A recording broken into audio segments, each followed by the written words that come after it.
is being recorded. Good afternoon, everybody. My name is Léonard Monsaingeon, and today I will be discussing some recent progress that I made with my colleague Dmitry Vorotnikov from Coimbra in Portugal about the Schrödinger problem in connection with Fisher-Rao statistics and information theory. So let me start with the basics and tell you what optimal transport is. So assume that I'm giving you a pile of sand here, which I'm going to model by a probability distribution ρ0 of x. And I'm asking you to transport that pile of sand to a target pile of sand here, ρ1 of y, which is also prescribed, and both have the same mass.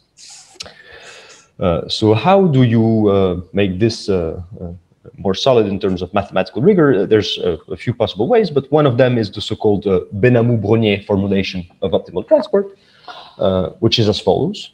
So if you're given two piles of sands, ρ0, ρ1, there's a very natural way of evolving dynamically in time probability measures, which is the continuity equation here. So whenever you choose a velocity field v that depends on t and x, so this is what I'm writing here, v sub t of x, you can solve the continuity equation, and this gives you for all time t a probability distribution ρt. And whenever you choose such a pair ρv solving the continuity equation, there is a very natural and physical quantity to compute, which is the kinetic energy. So if you think of ρ as mass, this is 1/2 the mass times the squared velocity, which is obviously a kinetic energy. So what this allows one to do is somehow interpolate dynamically between piles of sand. So here is a picture stolen from a paper by Couturi and Perret. So here you have a pile of sand, which is a cow, and here a pile of sand, which is a torus, and you see that you can interpolate continuously between a cow and a torus, actually going through here in the middle through a duck. So this is a very basic description of optimal transport, and there is a very well-known fact, at least for practitioners of the theory, which is that due to Otto, optimal transport, quadratic Wasserstein optimal transport, enjoys a very rich Riemannian structure. So this is a very brief description of optimal transport. Maybe let me talk about the statistical manifold, which is a finite dimensional submanifold of the space of probability measures, which is you only focus on Gaussian probability measures. So here, the statistical manifold is the set of probability measures ρ, which are normally distributed with mean 0 and covariance matrix A. And it is also a well-known fact that the statistical manifold is a complete submanifold in the Wasserstein space, meaning that if you choose here an initial Gaussian distribution and a terminal in Gaussian distribution, then the Wasserstein geodesic, so the continuous time interpolation between those two probability measures, remains Gaussian for all times. And this means that you can actually somehow pull back the geometry of the Wasserstein space to the space of to the submanifold, to the finite dimensional statistical manifold. And more precisely, what you can construct is you define the so-called Bourge-Wasserstein distance between two matrices A0, A1 to be exactly the quadratic distance between the quadratic Wasserstein distance between the corresponding Gaussian measures.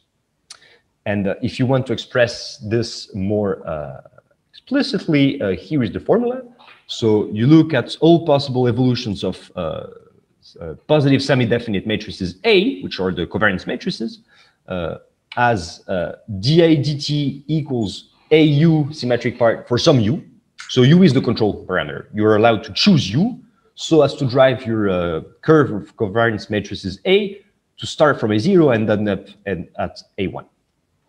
And the cost you're trying to minimize here is AUU. So this scalar product here is nothing but the Euclidean Frobenius scalar product between the matrices. And you see here, this is the exact equivalent of the Benhamou-Brognier formulation that I mentioned earlier. You can think of A, the covariance matrix, as encoding ρ completely here, you see. Sorry. So you can compare here ρ and A.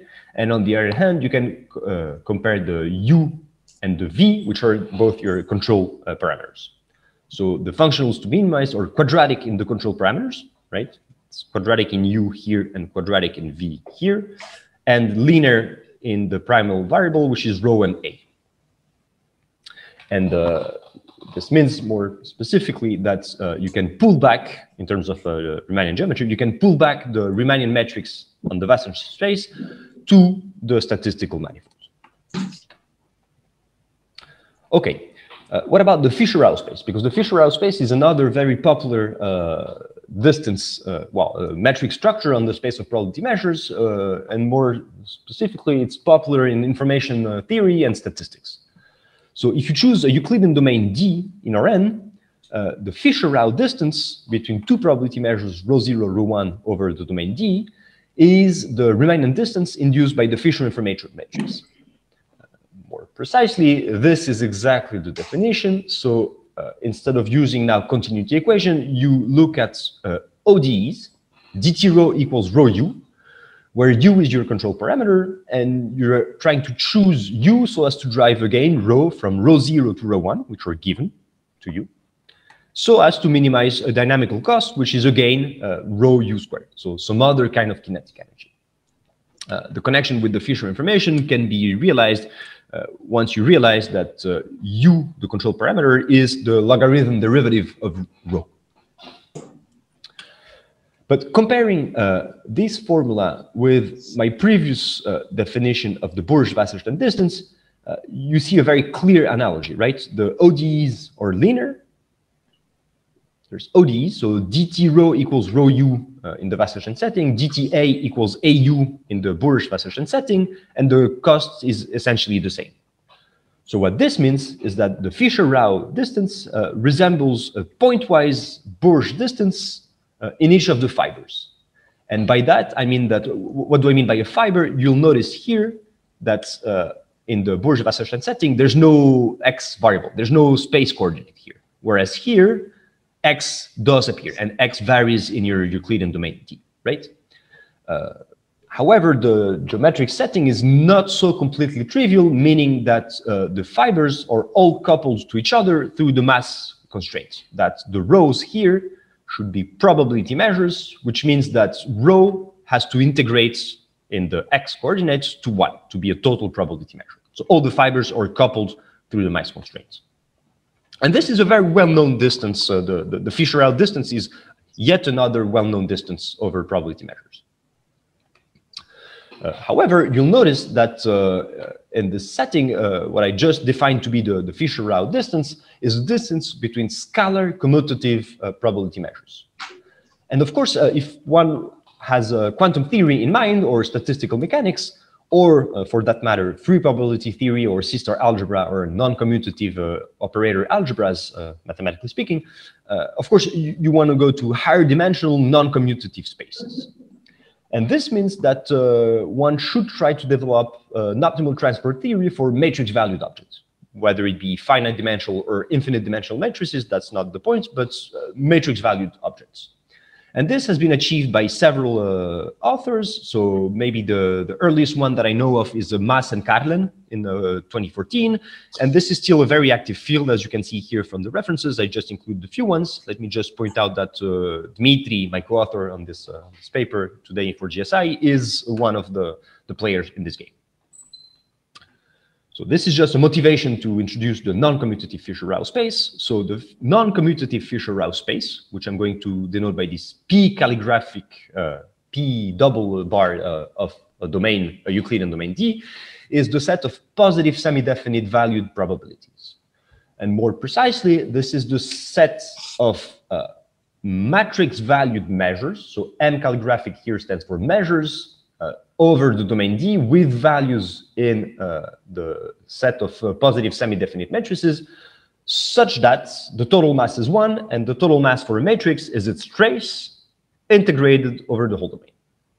So this is the basic space which I'm going to be interested in for the rest of the talk. And how does one define the non-commutative Fisher-Rao distance in the space?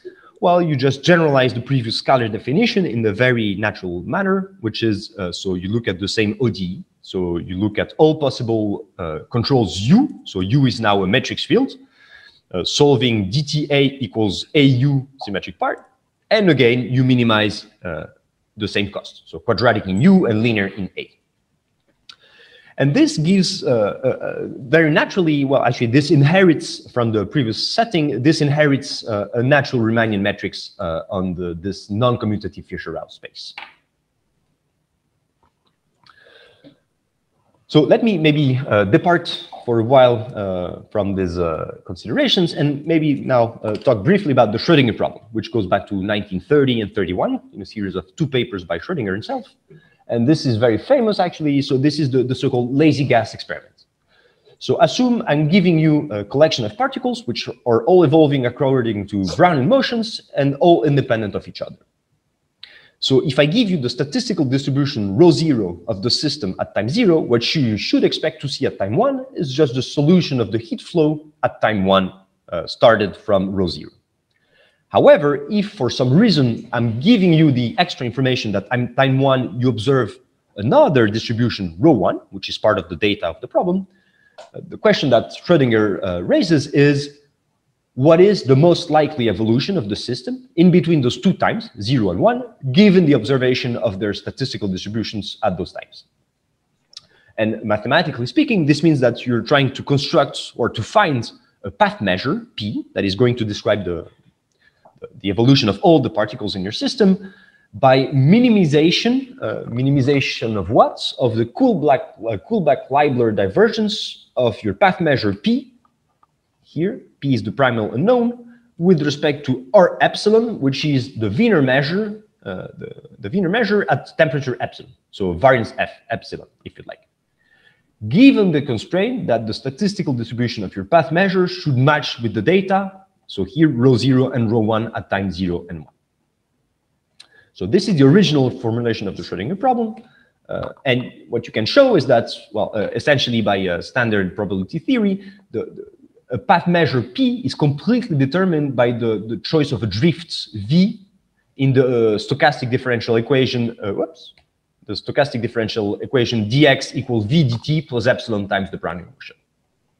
And by Gershanov's theory, the previous entropic formulation of the Schrödinger problem is completely equivalent to the following version, which I'm going to call the optimal control version of the Schrödinger problem, which is, so you look, just as in the Benhamou-Brenier formulation of optimal transport, you look at all possible continuity equations. So this is the set of pairs rho v solving the continuity equation. V is the control. The constraint is still that rho should match initial distribution and final distributions ρ0, ρ1 respectively. And what you're trying to minimize now is exactly the same kinetic energy as before, as in the Benhamou-Brenier formula, plus now an additional term, which is epsilon squared times the Fisher information. So the Fisher information is gradient log rho squared times rho.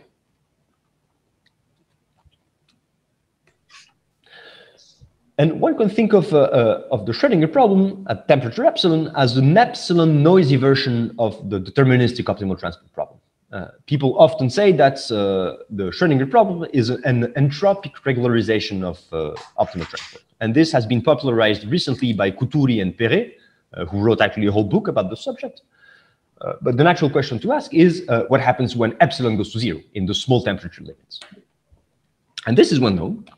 So the result is the gamma convergence. This is a theorem due to Mikami, Léonard, Carlier, and also Barada and myself provided the proof last year. And the statement is as follows. When epsilon goes to 0, the epsilon functional, so which is here the kinetic energy plus epsilon squared times the Fisher information. So the epsilon functional gamma converges towards the purely kinetic energy functional. And as a consequence, the epsilon minimizers, which people often call epsilon bridges, converge to the deterministic Wasserstein geodesics, so the continuous time interpolations from the very first slide. What happens when you restrict the Schrödinger problem to Gaussian measures? Well, there's a first observation that I want to make, which has nothing to do with the Gaussian measures, actually, which is the following. I told you in the beginning that Wasserstein optimal transport supports a very rich Riemannian geometry.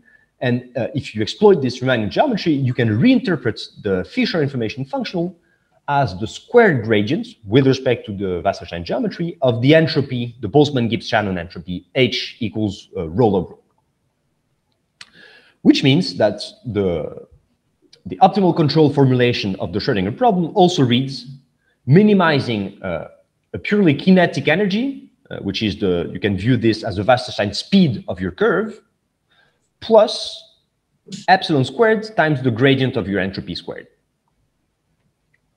The second observation, which is important here, is that if ρ0 and ρ1 are actually Gaussian measures, then the epsilon breach, so the minimizer in the epsilon Schrödinger problem, remains Gaussian for all times.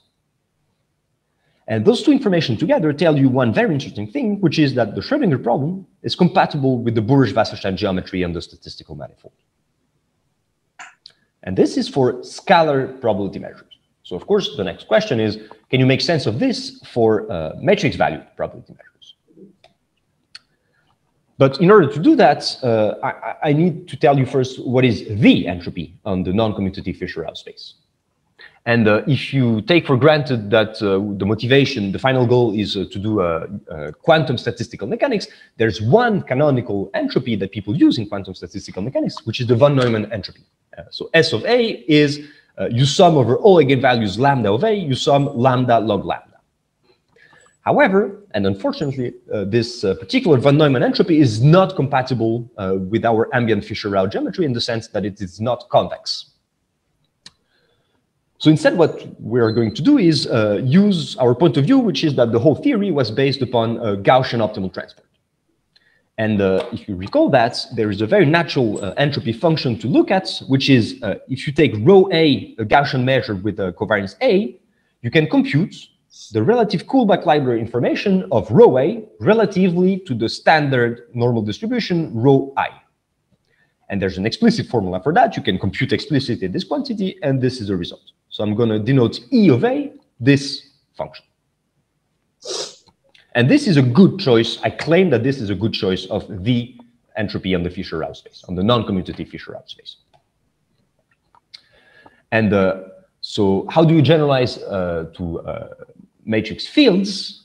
Well, you just integrate in space this quantity. So this is just the previous quantity integrated in space. And the Fisher information is what? Well, the Fisher information is, you can take this as a definition, should be the squared gradients of this previous generalized entropy, but the gradients and the norm are computed with respect to this intrinsic Fisher-Rao geometry. And again, there is an explicit formula, which is as simple as it gets here. Let me just observe, first of all, that this entropy here is minimal if and only if the matrix field A is identically equal to the identity matrix. And this is very natural because if you recall my first definition of E straight of A in terms of Gaussian measures, this was the relative Kullback-Leibler divergence of the Gaussian rho A with respect to the Gaussian rho I. And this quantity, of course, is minimal if and only if rho A equals rho I. And let me also recall that there's a non-trivial coupling between all the fibers due to the total mass constraint that the trace of A should integrate to 1. So with all these ingredients now at hand, here's the statement. So this is just a rephrasing of what the Schrödinger Fisher-Rao problem should be. So it's again, minimize here a kinetic energy plus an intrinsic Fisher-Rao information functional, given the constraints that I'm giving you the endpoints A0 and A1. And the statements is very identical, almost identical to the previous one for the classical Schrödinger problem.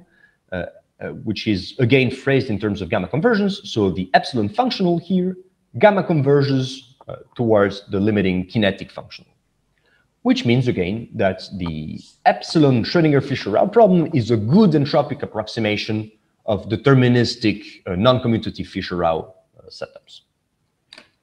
And just a word to conclude, maybe from a more geometric perspective, along the proof, we recovered that our newly defined entropy is geodesically convex with respect to the non-commutative Fisher-Rao geometry, which was observed formally by Modin in 2017 recently, but is automatically inherited from the displacement convexity of the Boltzmann-Gibbs-Shannon entropy with respect to the Wasserstein geometry. This is a celebrated result due to McCann in 1997. And also, as a closing word, let me mention briefly that with again, Dmitry, Vorotnikov, and Luca Tamanini, but also a second paper with, in addition, Hugo Lavenant, we managed to extend these results to arbitrary metric spaces instead of just the non-commutative Fisher-Rao space.